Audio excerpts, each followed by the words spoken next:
Love gets me every time. My heart changed my mind. I gone and done it. Gone and done it.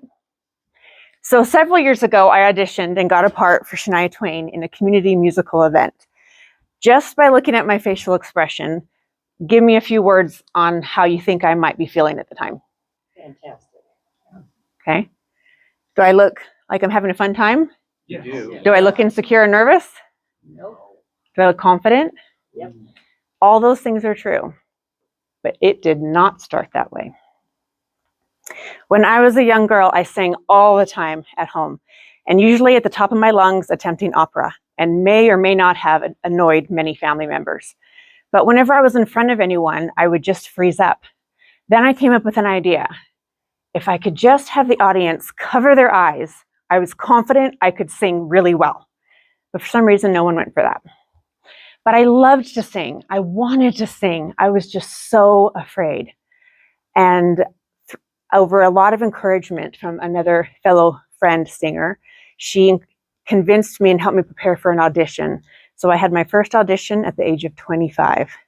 It went great. I was so proud of myself until something really horrible happened. I got a part. That was not part of the plan. The audition was my goal. That's it. I was not wanting to perform in front of a lot of people. I just wanted to audition and feel good. The next little while was extremely stressful.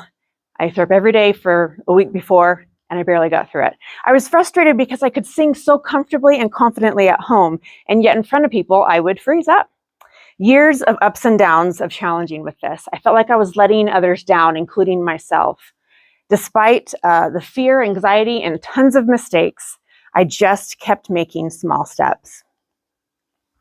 When I performed for the Shania Twain event, I performed for hundreds of people on multiple nights.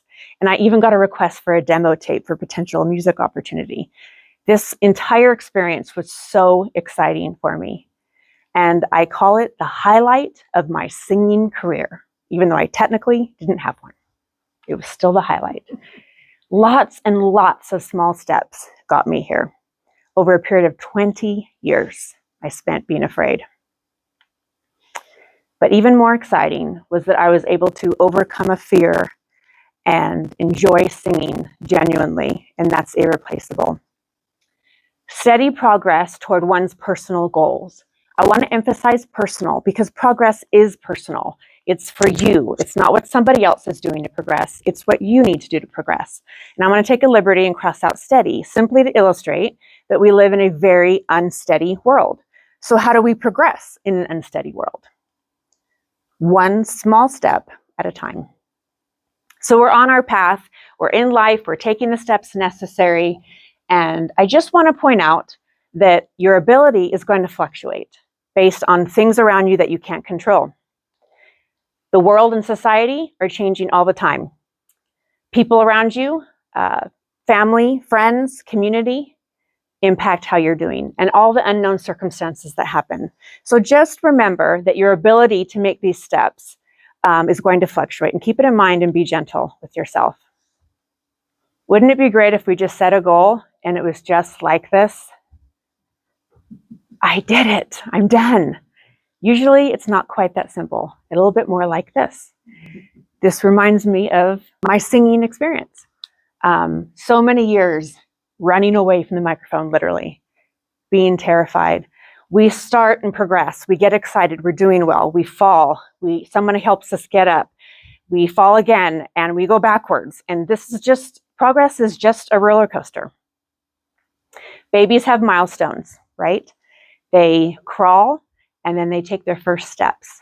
What happens after they've taken their very first step? They fall. Every time. They take more steps and fall again. This is repeated, right? And usually the bruises are evidence of this process.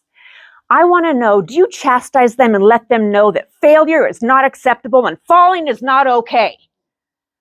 That sounds ridiculous. You're talking to a baby. So of course you don't. You celebrate every small step. Yet for us, we so often criticize our falls, focus on those, and forget to celebrate our small steps. Another personal experience that happened about 6 months after Shania, that's how I'm referring to it now, I developed a very debilitating illness, and this is actually what prevented me from pursuing the demo tape opportunity. My body completely shut down. My immune system attacked my body. My muscles and my joints didn't always work. It was different every single day. I could sometimes walk slowly. I could sometimes not walk at all. I was carried in a wheelchair, bedbound. The first time it came, it lasted a year and a half. And doctors didn't know, there was no treatment. And it's come and gone 3 times in the last 15 years. I'm going to share a little video clip of what I could do on a particular day.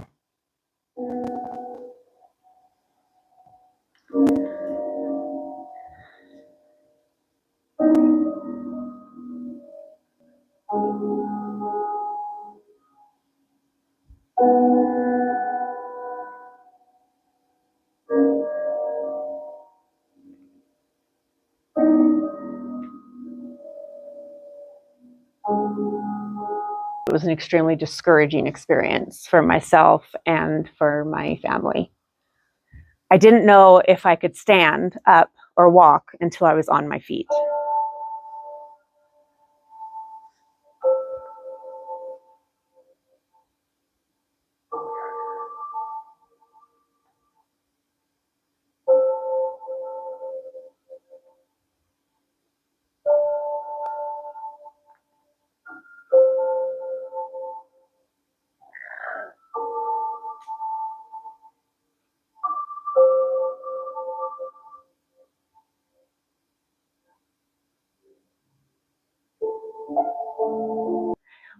Felt like I was on this uphill battle. Everything that I considered success and productive, I could no longer do. I couldn't do the things with my children I used to be able to do. I had to completely change the way that I thought and redefine what progress even looked like. What did I learn? I could not control anything. And I was someone who believed I could control a lot before this happened. And I'm down. We can't control the world. We can't control the natural elements. We can't control people. We can't control their choices or how their choices impact us. As much as we try, we can't. There's only 2 things that we can control: our own choices and how we respond to everything else. What I could choose was very restricted, but I decided I could choose to not be grumpy, to smile, and to have a sense of humor. These were very small steps, but they were extremely valuable during this time. I have shared 2 very personal experiences that look quite different, and you can see how small steps played a part both in getting through or getting to a particular place. And yet my point to show you these pictures next to each other is to say how progress looks different. We know it looks different between each other, but it looks different between us and us, depending on what else is going on in your life. I did a little research and found an article that was interesting, how tiny steps, when you take them and they build upon each other and you repeat them, they become a habit. We've heard about this, right? And it reprograms your brain. How totally cool is that? Reprogramming your brain increases your ability, and then these small things that were so tiny and inconsequential can grow and become something amazing. This is pretty direct. One person can progress because the steps are small and manageable, and the other cannot because the steps are too big. What to do when you feel discouraged, when life is hard, or when you just want to improve upon yourself? Take one small step at a time. Small steps change you. They change everything about you, and that impact changes everyone around you. Small steps change the world. Thank you.